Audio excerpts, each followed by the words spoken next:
Yet they're offering people $750 for immediate needs. For the worst, but for the worst hurricane that anybody's seen.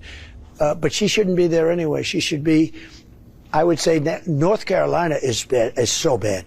And she was there today for 3 hours, I believe, Kamala Harris. That was Donald Trump's interview on Fox this evening. Even Laura Ingraham had to fact check him because the things he was saying were just so obviously deranged and false. Here, by the way, Laura Ingraham asked Donald Trump, so, a lot of people are worried that you're going to try to be a dictator and seek retribution on people. What do you say to that? Play the clip. How will you restore faith in our justice system? A lot of people will say, well, he's just going to do to them what they did to him and get back at them. And a lot of people say that's what should happen. You want to know the truth. Right.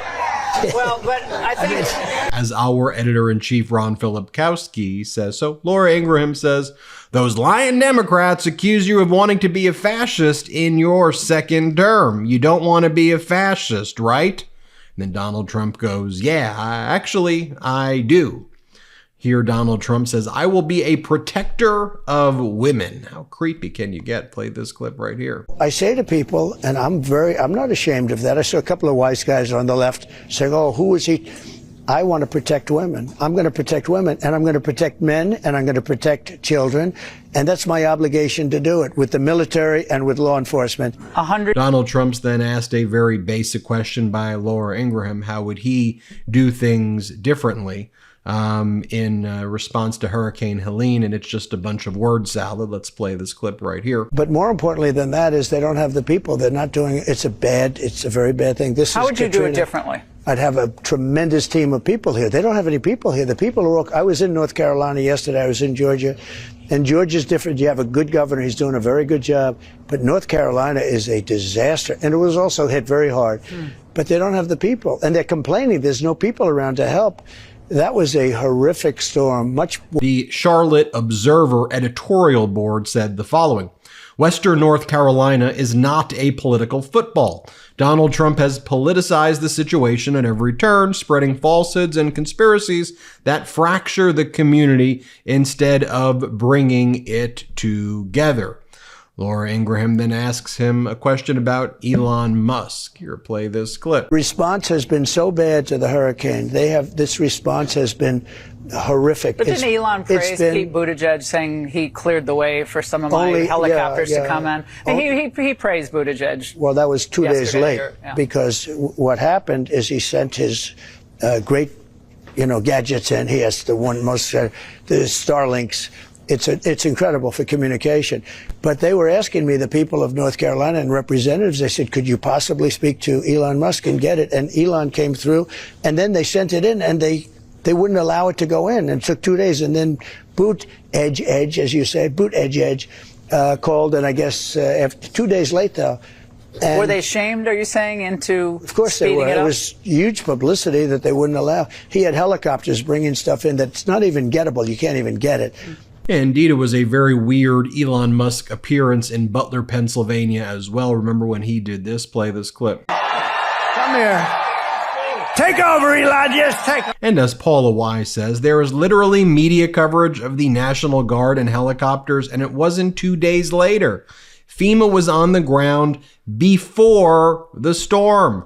Republican politicians of affected areas have been praising President Biden and Vice President Kamala Harris's response. Trump, the lying fool, is going to end FEMA. We'll get to that in a moment as well. Because here Donald Trump says that nobody could ever predict storms like this. This was a horrific storm. Nobody could ever predict it. Play this clip. They don't have the people. And they're complaining there's no people around to help. That was a horrific storm, much worse. And, it's late in the season. You wouldn't think a thing like that could happen. But you have to get the people out, and they have to be out much more. I was there for the entire day, and I saw virtually nobody other than the people that were badly affected. And Now, you recall also when Donald Trump was in office, he said that he never even heard the term Category 5 relating to hurricanes before. Play this clip. I'm not sure that I've ever even heard of a Category 5. I knew it existed, and I've seen some Category 4s. You don't even see them that much, but A Category 5 is something that I don't know that I've ever even heard the term, other than I know it's there. Then in this just horrible interview with Laura Ingraham, Donald Trump claims that he does well with women, he says, but the polling is fake. Play this clip. I say to the women, and I think I do very well with the women, actually. I think it's a lot of fake polling. I think I do very well because I say, I will keep you safe. Then Donald Trump again tries to string together words about FEMA, saying there was a thing that had to be delivered, and this not being the thing's not delivered. Here, play this clip. He had helicopters bringing stuff in that's not even gettable. You can't even get it. I mean, honestly, Elon did an amazing job because I called him and I told him the situation. They were trying to get it, but you can't, it's very hard to get. I called him and he had things being delivered literally by the time I got off the phone. I'm even wondering, it was so quick. But then they got there and they said they're going to confiscate it. They're going to keep it. FEMA said they're going to keep it. They wouldn't terminate. Then the publicity got crazy, and then all of a sudden they released it. What is Joe? Today's episode is brought to you by Ollie. Clean, fresh nutrition your dog needs in 5 flavors they'll absolutely flip over. Feeding your dog real whole foods with minimal processing is one of the best choices you can make for their health. A whole fresh food diet has been proven to extend your dog's life by 2.5 years. Who wouldn't want more time with their best friend?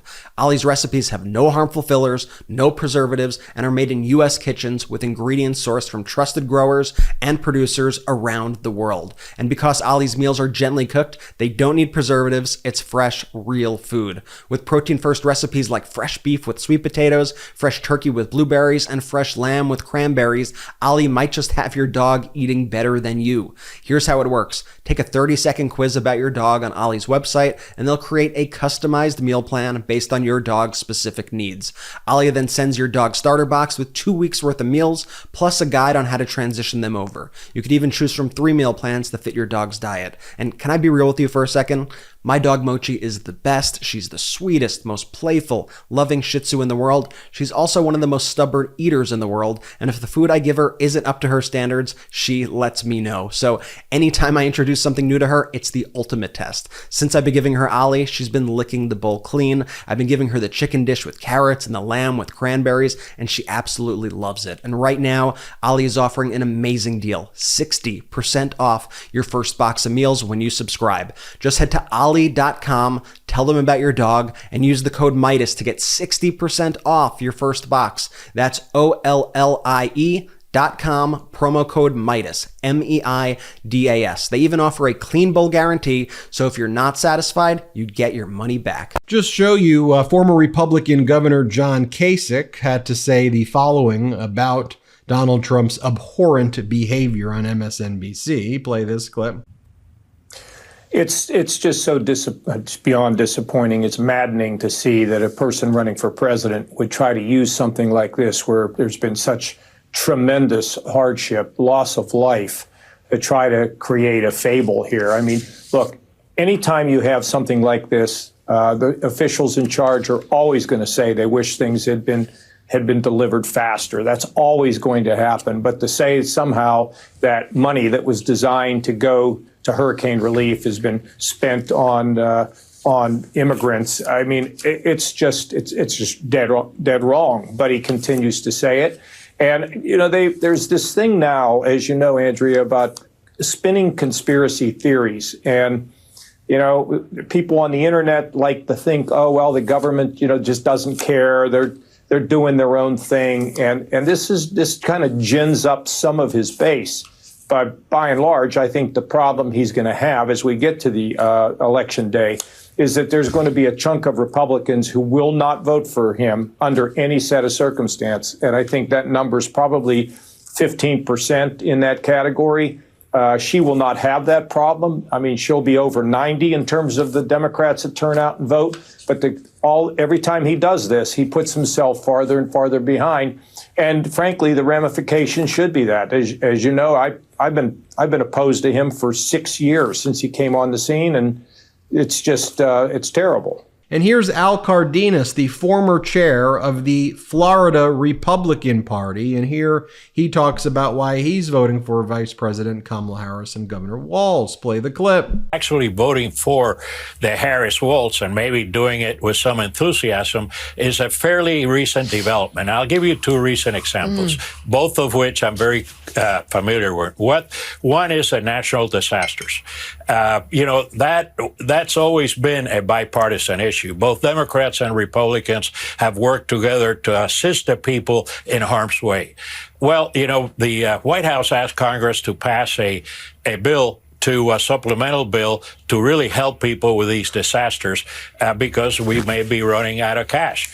All of a sudden, the trolling, the Trump operatives and everybody else started saying, well, they're giving that money to illegal immigrants. Not true. There are various parts of FEMA that are funded separately, and natural disasters is one of them. Well, when Andrew hit Florida, which has been one of many, I worked hand in hand with the George H.W. Bush administration and the Democrat Governor Lon Childs. It was always a bipartisan spirit. Everybody wanted to help those in harm's way. Well, you take it now, the Trump operatives are already lying about FEMA not having resources, about FEMA not going over.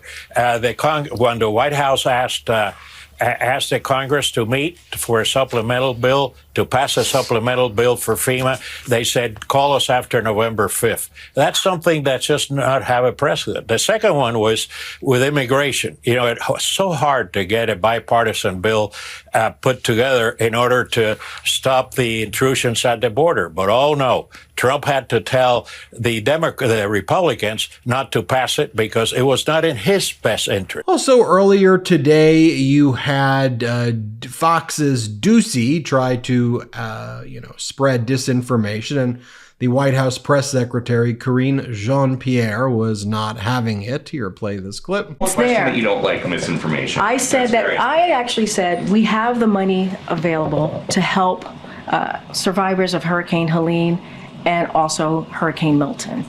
Now there's going to be a shortfall, right? Because we don't know how bad Hurricane Milton is going to be.